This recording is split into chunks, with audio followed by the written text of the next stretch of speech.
The now infamous accident on Superman Tower of Power at Six Flags Kentucky Kingdom on June 21st, 2007 has been described as inaccurately as this. Six Flags in Kentucky Kingdom back in 2007, a 13-year-old girl severed her feet on the Superman Tower ride. In reality, a number of errors caused by Six Flags Kentucky Kingdom's incompetence at the time caused this tragic yet completely preventable accident. Please note that in this video, I'll be using photos and videos of many different Intamin second generation freefall towers, not just Superman.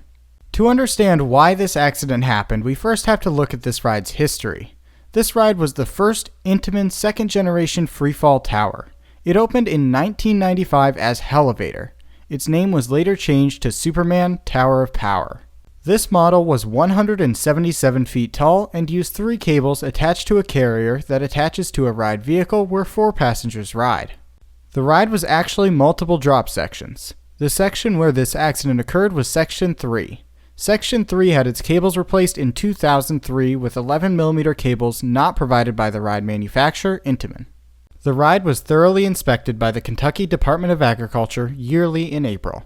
The April 2007 inspection noted that the cable was covered in grease, making inspection difficult. However, a full inspection was still completed.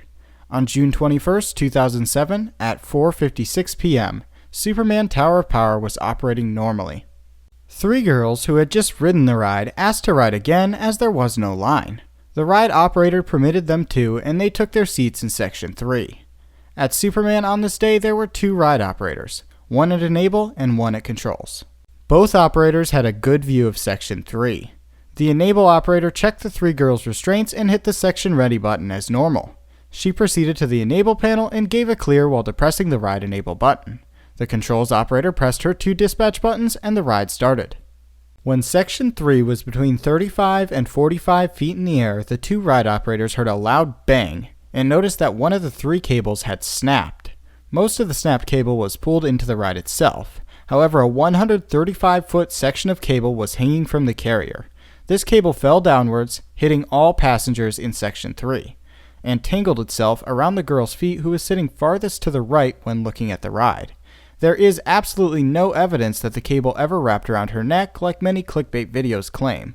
The ride operator at Enable told the Controls operator to e-stop the ride. E-stopping a ride cuts all power to the ride, so the car would have stopped in place. The operator in Controls either did not notice or did not care, as after the cable snapped, she called the park's emergency line and was on the phone asking what to do. After a short and confused discussion on the emergency line, she finally decided that she needed to e-stop the ride. She depressed the e-stop, cutting all power to the ride, exactly or near exactly as the carrier detached from the ride vehicle. The ride hit the magnetic brakes as usual and came to a stop in its normal place. The girl on the far right was sitting motionless with her legs in the air and feet missing.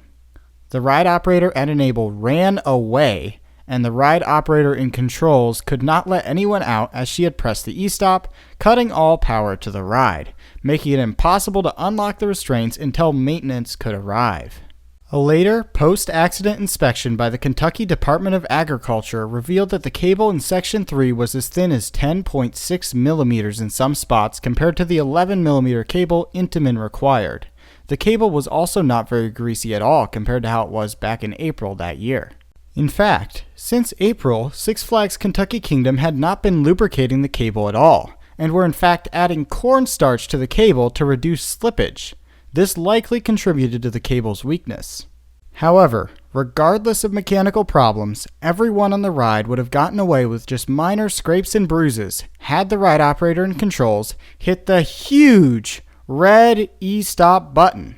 It was later determined that from the time the cable snapped, the ride operators had around 10 seconds to e-stop the ride. They did not, and this ultimately caused this tragic accident. Immediately after this accident, all Intamin freefall towers of Gen 2 and newer were shut down at all Cedar Fair and Six Flags parks. They were then inspected and found to have similar flaws in their cables. This was corrected, and ride operators were better trained on when they should e-stop these rides. All Intamin freefall towers were also updated with an e-stop on the Enable panel, not just the operator panel, making an accident like this one impossible today. I myself am a ride operator and was amazed when I read this accident report at just how incompetent the ride operators acted that day. At the park I work at, we are not even allowed to use the ride phone when the ride is in motion, and we're trained that if we ever suspect a major problem to e-stop our ride first and ask questions later.